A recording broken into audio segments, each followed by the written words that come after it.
তো দেখো আমাদের সকালের খাওয়া দাওয়া কমপ্লিট হয়ে গেল। দুপুর জন্য আমাকে কিছু না কিছু করতেই লাগবে খাবার, তাই একটু হালকা এক তরকারি ভাতের মতো করেছিলাম, ওকে খাইয়ে দিলাম। অনিমেষের এখনো হয়নি। এই যে দেখো কালকে আমাদের বাড়িতে বাজার আনা হয়েছে, ভিডিও সেগুলো তোমাদের সাথে শেয়ার করেছি। তো ডুগ্গু যেহেতু খুব কলা খেতে খুব ভালোবাসে, তো তাই আর কি ওর জন্য বিশেষ করে আমাদের বাড়িতে কলা আনা হয়।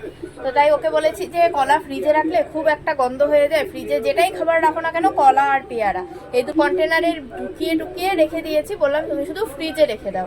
এবার আমাদের এটা দুটো কম্পার্টমেন্টের হচ্ছে ফ্রিজ, নিচেরটা হচ্ছে নর্মাল, উপরেরটা হচ্ছে ডিপ ফ্রিজ।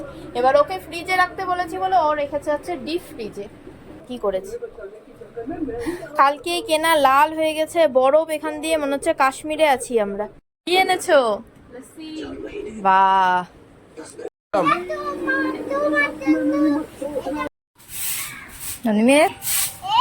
তোমার বার্থডে ভালো আজকে